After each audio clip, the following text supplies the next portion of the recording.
Haleluya, puji Tuhan. Shalom semua, selamat pagi. Jumpa lagi dalam doa pagi GPDI Budi Mulia. Bapak Ibu Saudara yang diberkati dan dikasihi Tuhan, sebelum kita mendengarkan firman Tuhan, mari kita berdoa. Bapa Sorgawi, Bapa yang baik, Bapa yang sangat mengasihi kami. Kami datang padamu pagi hari ini Bapa. Kami bersyukur berterima kasih Tuhan atas segala kebaikan kemurahan-Mu, penyertaan dan perlindungan Tuhan dalam kehidupan kami sungguh sempurna. Pagi hari ini kalau kami boleh ada sebagaimana kami ada, dengan tubuh yang sehat kami boleh masuki hari yang baru ini Tuhan. Namun Bapa, sebelum kami melangkah lebih jauh di hari yang baru ini dengan segala aktivitas kami datang kepadamu Tuhan. Kami rindu Engkau, kami rindu firman-Mu.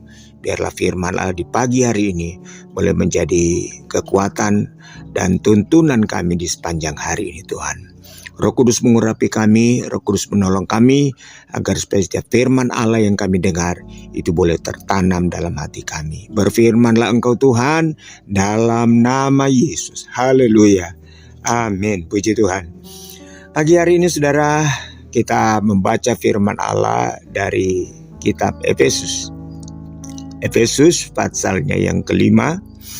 Kemudian kita membaca ayatnya yang ke-18. Efesus pasal 5 ayat 18. Demikian bunyi firman Tuhan. Dan janganlah kamu mabuk oleh anggur, karena anggur menimbulkan hawa nafsu. Tetapi hendaklah kamu penuh dengan Roh Kudus. Haleluya. Saudara, Paulus dalam ayat ini dia tekankan ya, agar supaya kehidupan orang Kristen, kehidupan orang percaya senantiasa penuh dengan Roh Kudus. Saudara, kita tahu bahwa kita hidup di zaman akhir, yaitu zaman gereja ya. Zaman gereja atau seringkali disebut zaman anugerah. Seringkali juga disebut zaman Roh Kudus ya. Di dalam pelajaran Alkitab, dalam teologi kekristenan ada 3 zaman besar ya yang dibagi, yaitu yang pertama yaitu zaman Bapa, zaman Anak, dan zaman Roh Kudus. Ya, kita hidup di zaman akhir, yaitu zaman Roh Kudus. Sejak kapan zaman ini dimulai? Tentu sejak Yesus mati di kayu salib. Dan saudara-saudara, dimulainya zaman itu ketika peristiwa Kamar Loteng Yerusalem, di mana Roh Kudus dicurahkan. Maka mulai saat itu efektif, saudara-saudara, kita memasuki zaman Roh Kudus. Yesus berkali-kali berkata sebelum dia naik ke sorga bahwa Roh Kudus akan dicurahkan. Roh Kudus akan memimpin. Roh Kudus akan mengambil alih pemerintahan dalam gereja, dalam kekristenan. Dengan kata lain, saudara-saudara, Roh Kudus itu adalah satu-satunya yang akan membawa gereja, membawa orang Kristen pada satu kehidupan yang penuh dengan dinamika. Nah, saudara-saudara, sebab itu Roh Kudus seringkali dikatakan sebagai roh kebenaran. Roh Kudus juga disebut roh penghibur. Roh Kudus juga disebut roh penolong. Ya, Yesus katakan, aku akan mengirimkan seorang penolong yang lain, yaitu Roh Kudus. Dia juga katakan Roh Kudus, apabila Roh Kudus datang, maka dia akan menuntun kita, membawa kita ke dalam segala kebenaran. Jadi dengan kata lain saudara-saudara, Roh Kudus, peranan Roh Kudus dalam kehidupan gereja itu sangat penting.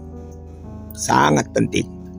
Itu sebabnya saudara-saudara, dalam ayat 18 dikatakan, dan janganlah kamu mabuk oleh anggur. Tentu Paulus sedang berbicara tentang anggur yang memabukkan.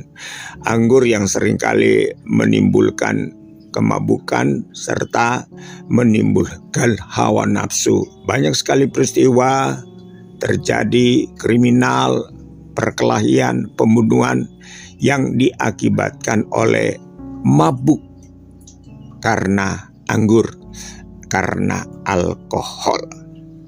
Tetapi dia katakan orang Kristen, orang percaya biarlah senantiasa penuh dengan Roh Kudus, ya, penuh dengan Roh Kudus.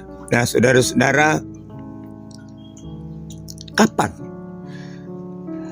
atau dengan apa kita bisa melihat orang yang penuh dengan Roh Kudus? Bahkan Roma 8 Paulus katakan biarlah orang percaya itu penuh dengan Roh Kudus dan dipimpin oleh Roh Kudus.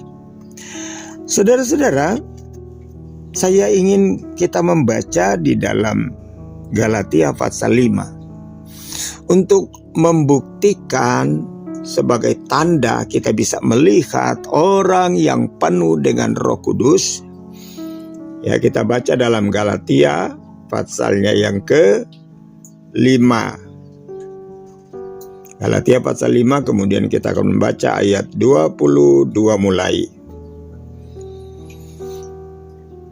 Tetapi buah roh ialah kasih, sukacita, damai sejahtera, kesabaran, kemurahan, kebaikan, kesetiaan, kelemah lembutan, penguasaan diri. Tidak ada hukum yang menentang hal-hal itu. Haleluya, saudara. Ya, seringkali ada banyak orang mengklaim, ya, ketika dia menjadi orang Kristen, menjadi anak Tuhan, dia mengklaim dia punya Roh Kudus. Oke, itu haknya dia. Dia punya Roh Kudus. Itu adalah keyakinannya dia.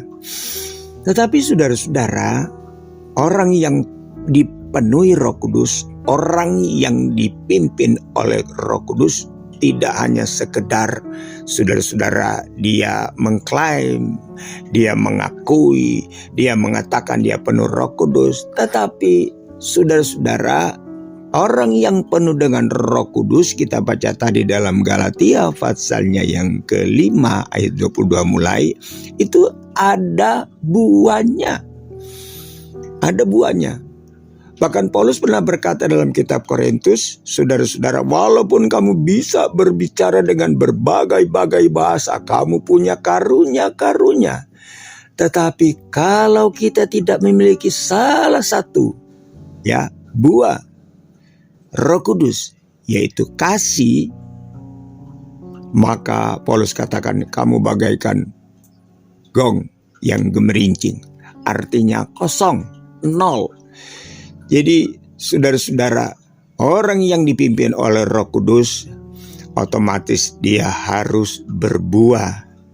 Nah, buah yang pertama ialah kasih. Ada kasih, ada sukacita, ada damai sejahtera, ada kesabaran, ada kemurahan, kebaikan, kesetiaan, kelemah lembutan, penguasaan diri.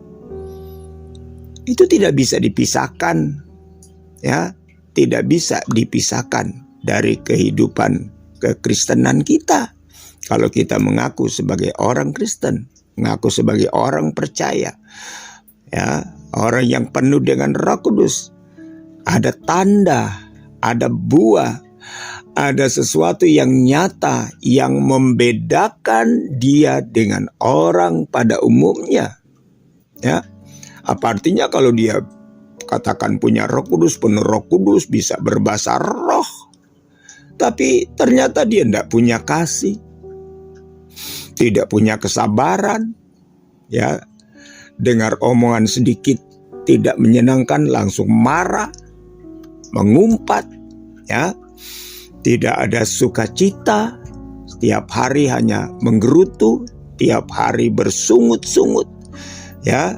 Tidak ada kesabaran, tidak ada kemurahan, ya. Tidak ada belas kasihan, tidak ada kesetiaan. Buah roh, saudara-saudara, itu harus nyata, harus nampak, harus kelihatan, ya. Itu buah roh. Seperti Paulus katakan, biarlah kamu senantiasa penuh dengan Roh Kudus. Dan orang yang penuh dengan Roh Kudus, dia harus berbuah. Haleluya. Kemudian kita pindah, saudara-saudara, dari ayat pembacaan kita tadi, ya. Ayat pembacaan kita tadi dalam Efesus pasal 5. Kemudian saudara-saudara, kita lihat dalam ayat 19. Orang yang penuh dengan Roh Kudus, dia senantiasa akan berkata-kata dalam mazmur, kidung pujian, nyanyian rohani. Dia akan bernyanyi dan bersorak bagi Tuhan dengan segenap hati. Jadi orang yang penuh dengan Roh Kudus, dia senantiasa suka memuji, suka menyembah. Dari mulutnya akan selalu keluar nyanyian, pujian, mazmur, nyanyian rohani, ya. Dia senantiasa akan bernyanyi bagi Tuhan. Ayat 20.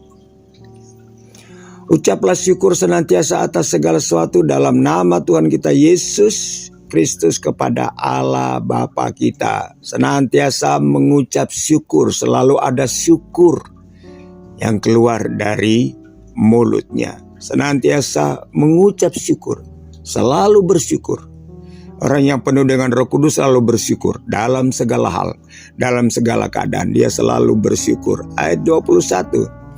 Orang yang penuh dengan Roh Kudus, saudara-saudara, senantiasa dia memiliki kerendahan hati, ya. Rendahkanlah dirimu seorang kepada yang lain di dalam Kristus. Rendahkanlah dirimu. Saudara-saudara, orang yang penuh dengan Roh Kudus, dia tidak sombong, dia tidak angkuh, dia tidak congkak, dia tidak memandang dirinya lebih baik dari orang lain. Dia tidak menganggap orang lain kecil dan sepele. Dia tidak akan pernah merendahkan orang lain atau menyepelekan orang lain. Tetapi orang yang penuh dengan Roh Kudus dan dipimpin oleh Roh Kudus, senantiasa dia punya kerendahan hati. Itulah saudara-saudara pesan firman Allah di pagi hari ini. Biarlah kita senantiasa penuh dengan Roh Kudus, dipimpin oleh Roh Kudus, dikendalikan oleh Roh Kudus. Dan kalau kita mau menyerahkan hati, pikiran kita, roh, jiwa, tubuh kita kepada Roh Kudus, maka saya percaya buah-buah roh itu akan nampak dalam kehidupan kita sehari-hari. Tuhan Yesus memberkati kita semua. Mari kita berdoa. Bapa di sorga, Bapa dalam nama Yesus, kami bersyukur di pagi hari ini. Roh Kudus tolong kami, Roh Kudus bantu kami, Roh Kudus pimpin kami, Roh Kudus bimbing kami di sepanjang hari ini, bahkan sepanjang pengiringan kami kepadamu Tuhan. Biar hidup kami berkenan dan kami dibawa selalu ke dalam rencana dan kehendak-kehendak-Mu. Bapa, hamba berdoa untuk umat-umat-Mu yang saat ini sedang bergumul, apapun pergumulan mereka, sakit penyakit, perekonomian, keuangan, persoalan permasalahan apapun, hamba berdoa Bapa dalam nama Yesus, Tuhan menolong mereka. Terpujilah nama-Mu Tuhan. Segala puji, syukur, hormat, kemuliaan hanya bagi Engkau. Dalam nama Yesus kami sudah berdoa. Haleluya, haleluya. Amin. Puji Tuhan, selamat pagi semua. Tuhan Yesus memberkati. Haleluya.